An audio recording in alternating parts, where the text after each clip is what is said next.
far side of the island, the little engines often bring waves of happy vacationers to explore the old castle and mines.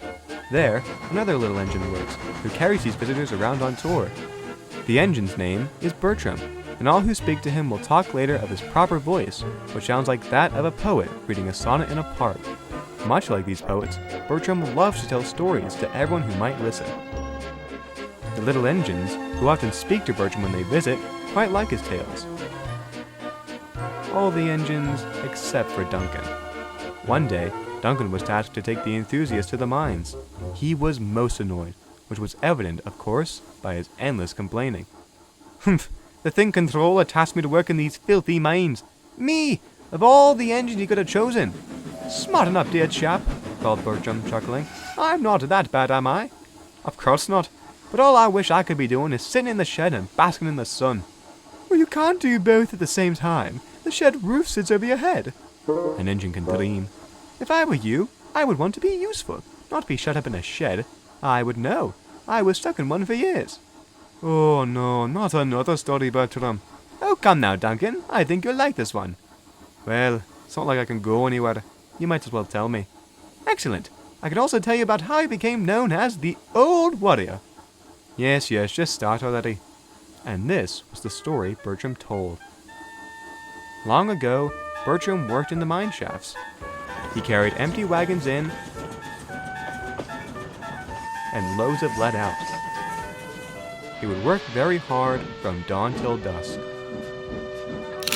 The workmen liked him very much. Even then, he loved to tell stories, and the men enjoyed the entertainment. Who they didn't like, however, was Smudger. Smudger was a cocky and bouncy little engine who constantly came off the rails. He wouldn't listen at all. The manager had sent him to help out, but there wasn't much helping occurring. "Hey, Bertie, get me back on the rails, will ya? It's Bertram." "Whatever, just pull me back on." Bertram did, unwillingly. Later, Bertram had to take a train to the wharf. He was thankful to talk to the other engines there. It would be better than talking to Smudger. "Hello, Bertram. You look tired." "How could you tell?" "Hard to ignore the bags under your eyes." "Let me guess. Smudger? I get it. That silly green engine is hard to handle. He never listens, not even to Duke. And it seems the manager's punishment hasn't had any effect on him." "If he's being punished, then why am I the one having to deal with him?" "The manager must have thought you could do something about him, with your professionalism and all." "If not even Duke can keep him from acting up, then I certainly can't do anything. One thing's for sure, he definitely can't be trusted." And Bertram was right. Back at the mines, Smudger was bumping the trucks. They bit into some gunpowder cans. "Oi, there's a blasting day inside the mines. We don't need a spectacle out here." Clear off. I know what I'm doing." But he didn't. For a moment, nothing happened. But suddenly... "Get out of the mine!" cried the foreman. "There's been an accident!" Uh-oh. Smudger tried to run, but didn't see a rock on the line and derailed. "Oh no!" Shouts and coughs began to emerge from the collapsing mine. There were workmen still inside. In the midst of the commotion, Bertram arrived. He heard the voices of the trapped workmen. Wasting no time, he called to his driver. "Uncouple all but two of these trucks! I'm going in!" His driver did so, and Bertram darted into the mine. "Hurry, Bertram! The mines are caving in!"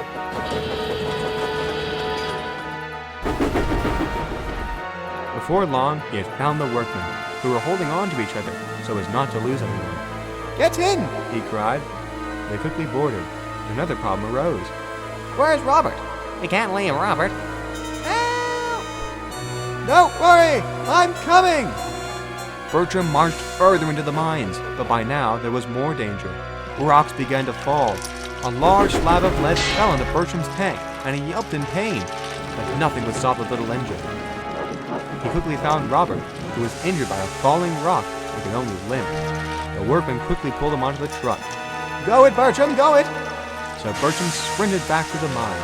It felt longer than when he went in to make the rescue, but smoke started to plume, and Bertram's rush made sparks.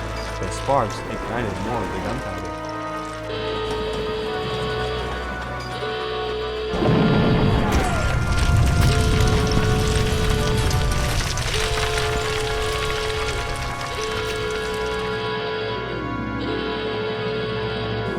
chaos had died down, the mine was destroyed. Bertram was all right, but was very dented.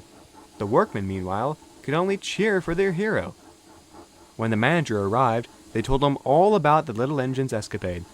"What a brave engine Bertram is! He marched in there like an old warrior, not letting anything get in his way.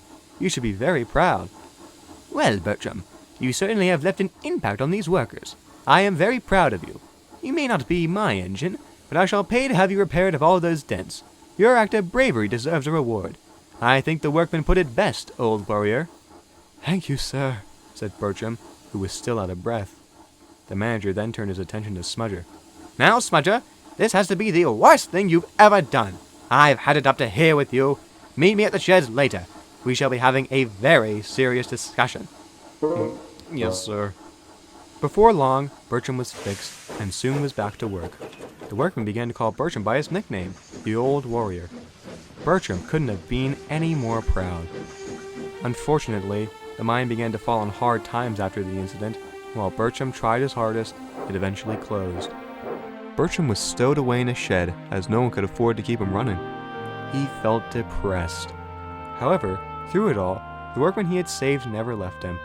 They and his crew would always come and visit, and on these days, Bertram felt very happy indeed. He just knew he had to save them. He didn't realize his act would keep him company for all these years.